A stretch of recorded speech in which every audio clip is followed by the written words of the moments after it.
Hola, hoy vamos a hablar de la primera ley de Newton. Las leyes de Newton cambiaron la forma en que conseguimos ver el mundo y fueron importantísimas. Es verdad que ahora todo ha cambiado y hemos visto que es más complicado, pero se sigue enseñando porque ayuda a los alumnos a entender cómo funcionan las cosas y cómo hemos llegado a donde estamos ahora. La primera ley de Newton se suele enunciar de dos maneras diferentes. La primera es que un cuerpo no cambia su estado de estar en reposo o en movimiento a menos que haya una fuerza externa o que la resultante de las fuerzas sea cero. La otra forma que es similar de verlo es que si la resultante de las fuerzas actuando sobre un objeto es cero o si no hay fuerzas externas no compensadas actuando en un cuerpo, entonces el cuerpo o sigue en reposo, quieto, o mantiene una velocidad constante, un movimiento rectilíneo uniforme. Vamos a explicar qué significa todo esto. Lo curioso es que la primera ley de Newton es un poco contraintuitiva porque no es lo que pasa en las situaciones normales. Si yo un objeto como este camión me pongo a moverlo por una mesa, acaba parándose.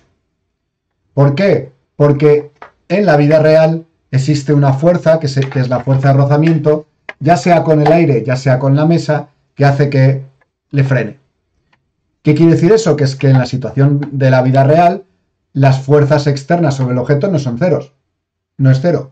Le va ganando una fuerza de rozamiento. Y solo tendríamos una situación así ideal, pues en casos como el hielo, donde casi no hay rozamiento, o en el espacio. Entonces, durante un montón de años, la gente pensó que para que un objeto como este camión se pudiera mover, había que estar haciéndole fuerza todo el rato. Y ya Galileo se dio cuenta, y luego más tarde Newton, la idea no es de Galileo, o sea, de Newton, ya os digo que Galileo, Descartes, en Newton solamente se dice que esta primera ley la publicó, pero obviamente no es idea suya. Pues todos estos se dieron cuenta que si yo mantengo un objeto moviéndose y no le hago fuerzas, este objeto se mueve continuamente. Por eso esta ley se llama la ley de la inercia. Porque la inercia es esa característica de los objetos de querer mantenerse o en reposo o en movimiento.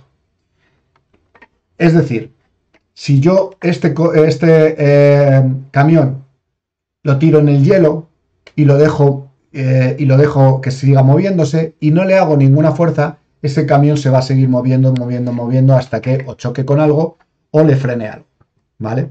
Lo mismo pasa en el espacio. Este objeto tiene una tendencia a seguir moviendo.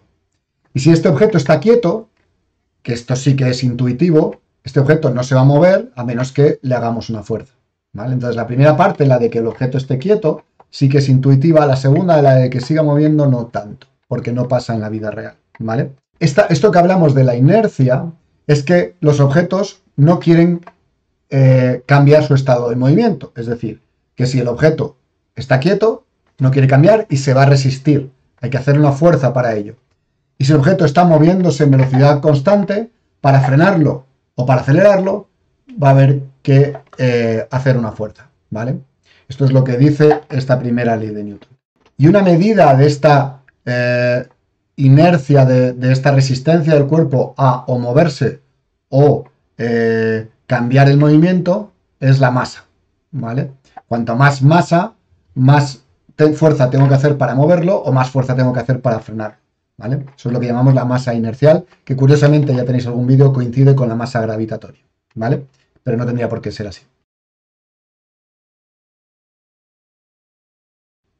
Entonces, la primera ley de Newton nos dice que si yo no hago fuerza sobre un objeto, básicamente, o está quieto o va a seguir en velocidad constante. ¿Por qué en velocidad constante? Que significa que no va a acelerar.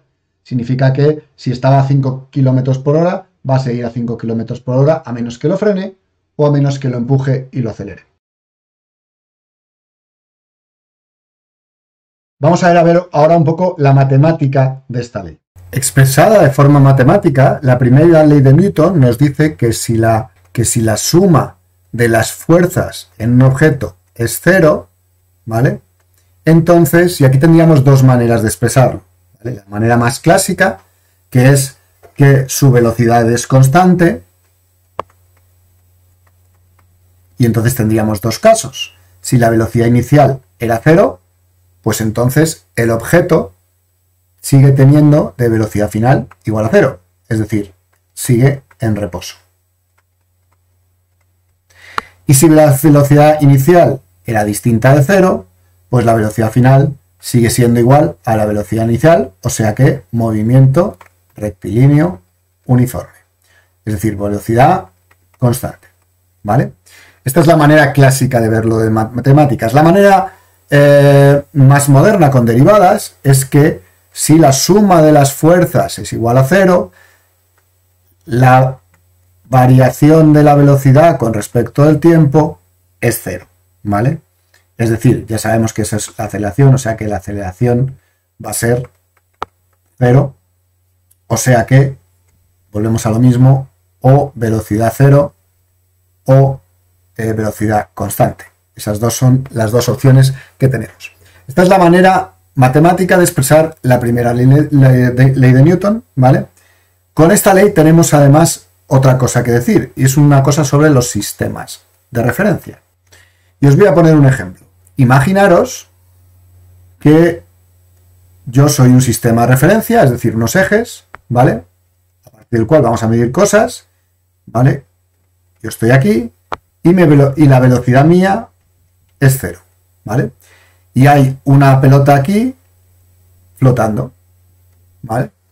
Bueno, pues si la velocidad es cero y esta pelota está flotando, pues yo sigo viendo la pelota flotando, ¿vale?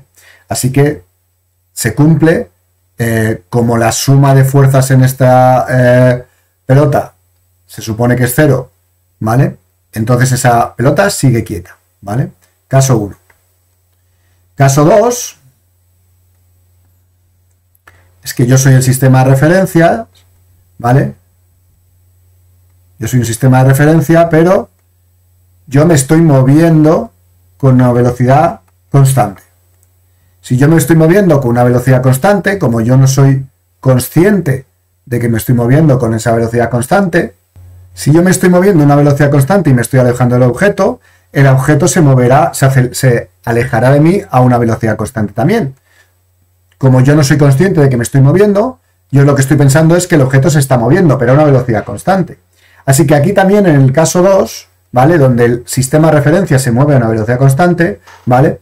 El objeto se mueve a una velocidad constante. Como yo no veo que están actuando fuerzas sobre el objeto, ¿vale? En esto la velocidad es cero, en esto la velocidad es constante, ¿vale?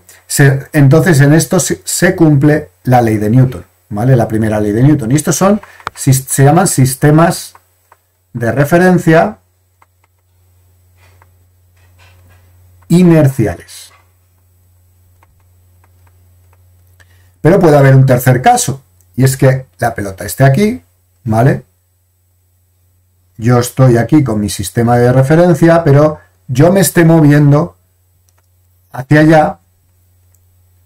Yo, que soy el sistema de referencia, me estoy moviendo allá con una velocidad que no es constante. Es decir, con una aceleración, ¿vale? En este caso, yo estoy viendo que la pelota se acelera y no hay fuerzas sobre ellos, ¿vale?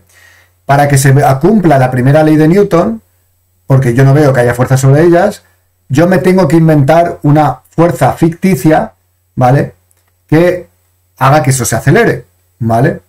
Y esto es un sistema no inercial. En los sistemas no inerciales, es decir, los de velocidad no constante, ¿vale? Aparecen las fuerzas estas no inerciales, unas fuerzas ficticias que me tengo que inventar para que la ley de Newton se cumpla, es decir, para que este objeto, yo pienso que no me estoy moviendo, para que este objeto parezca que se está moviendo ahí a una aceleración distinta de cero, yo me tengo que inventar una fuerza que no existe sobre él, ¿vale? Y la razón es porque yo, que soy el sistema de referencia, me estoy moviendo, ¿vale? Estos son sistemas de referencia no inerciales, ¿vale? donde para que se cumpla la ley de Newton me tengo que inventar esas fuerzas de inercia ficticias, ¿vale? La verdad es que sistemas de referencia inerciales en verdad no existen. Siempre hay una fuerza, siempre se están moviendo los objetos unos respecto de otros. Lo que sí que es verdad es que podemos calcular la aceleración de esos objetos, de esos sistemas, y si la aceleración es muy, muy pequeña, podemos aproximarlo a sistemas inerciales, ¿vale? Donde no me tenga que inventar esas fuerzas. Es decir, en la mayoría de los ejercicios que hacéis, la aceleración con la que se mueve uno respecto a otro, etcétera, es tan pequeñita, por ejemplo, pues que entonces podemos considerarlo inerciales. Pero es importante que en ciertos sistemas de referencia tengo que inventarme unas fuerzas de inercia que se deben a cómo se mueve el propio sistema de referencia para que se cumpla la primera ley de Newton, ¿vale?